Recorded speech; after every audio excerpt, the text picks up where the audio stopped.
اس طرح تو دراصل انہوں نے اپنے عمل سے خود یہ ثابت کر دکھایا کہ بے قید خود غرضی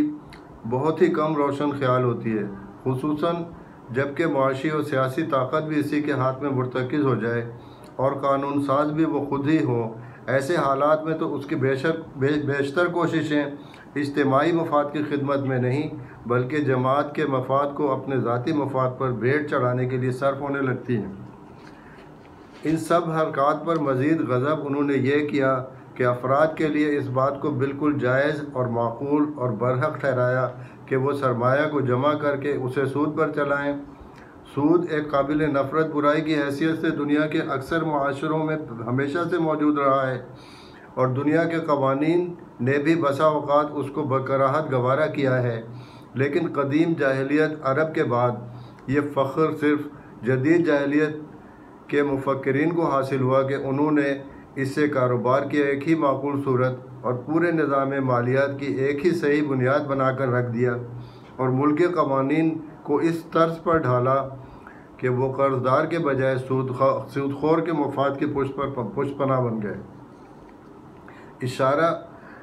صرف اتنا اشارہ کافی ہے کہ سود کو قرض و استقراض اور مالی لین دین کی بنیاد بنا دینے کا نتیجہ یہ ہوا کہ بے روک ٹوک صنعتی انقلاب کی وجہ سے طاقت، دولت، رسوخ، اثر اور تمام فوائد، منافع کا جو بہاؤ پہلے ہی ایک رخ پر چل رہا تھا، اس کارروائی کی وجہ سے اور زیادہ یک رخا ہو گیا، اور اس کی بدولت اجتماعی زندگی کا عدم توازن اپنی انتہا کو پہنچ گیا۔ اب سوسائٹی میں سب سے زیادہ خوش قسمت وہ لوگ ہو گئے جو کسی نہ کسی ترکیب سے کچھ سرمایہ اکٹھا کر کے بیٹھ گئے ہوں۔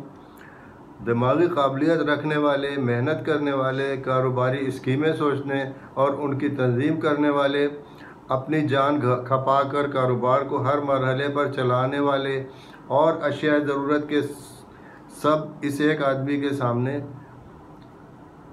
ہیچ ہو گئے،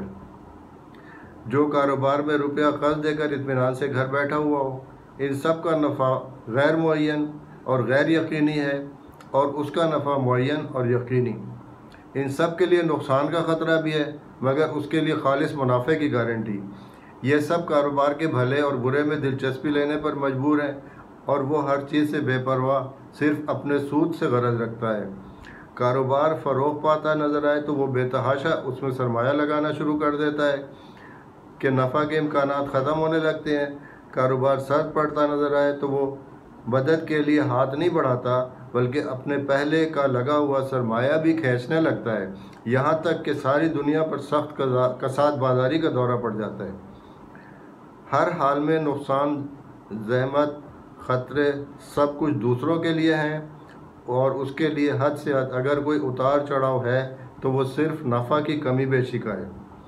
تاجر اور صناع اور زمیندار ہی نہیں، حکومتیں تک اس کے مزدور بنی ہوئی ہیں۔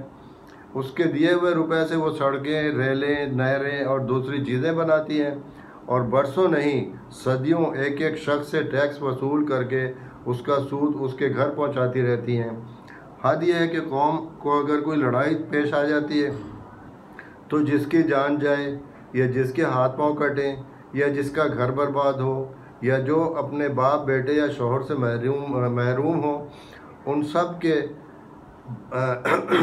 بار سے تو قومی خزانہ بآسانی سبکدوش ہو جاتا ہے، لیکن قوم ہی کے جن چند افراد نے لڑائی کے لیے سرمایہ قرض دے دیا ہو، ان کا سود 100 اور 200 برس تک ادا کیا جاتا رہتا ہے، اور اس سود کی ادائیگی میں ان لوگوں تک کو چندہ دینا پڑتا ہے جنہوں نے اس جنگ میں جانیں قربان کی تھیں۔ اس طرح یہ سودی نظام مالیات سوسائٹی کی دولت پیدا کرنے والے اصل عاملین کے ساتھ ہر طرح، ہر جہت میں ایک ہمہ گیر بے انصافی کرتا ہے۔ اس نے ساری اجتماعی معیشت کی باغیں چند خود غرض سرمایہ داروں کے ہاتھ میں دے دی ہیں، جو نہ تو اجتماع کی فلاح و بہبود سے کوئی دلچسپی رکھتے ہیں، نہ فی الواقع اجتماع کی کوئی خدمت ہی انجام دیتے ہیں، مگر چونکہ پورے معاشی کاروبار کی جان یعنی سرمایہ ان کے قبضے میں ہے، اور قانون نے ان کو اسے روک رکھنے اور سود پر چلانے کے اختیارات دے رکھے ہیں، اس لیے وہ صرف یہی نہیں کہ اجتماع کی مجموعی محنت سے پیدا ہونے والی دولت کے شریک غالب بن جاتے ہیں، بلکہ ان کو یہ طاقت حاصل ہو گئی ہے کہ پورے اجتماع کو اپنے مفاد کا خادم بنا لیں اور قوموں اور ملکوں کی قسمتوں سے کھیلتے رہیں۔ اب اتنا ہی، آئندہ انشاءاللہ پھر مزید اس پر گفتگو ہوگی۔ آپ ہمارے اس پروگرام کو لائک کریں، شیئر کریں اور ہمارے اس چینل کو سبسکرائب کریں۔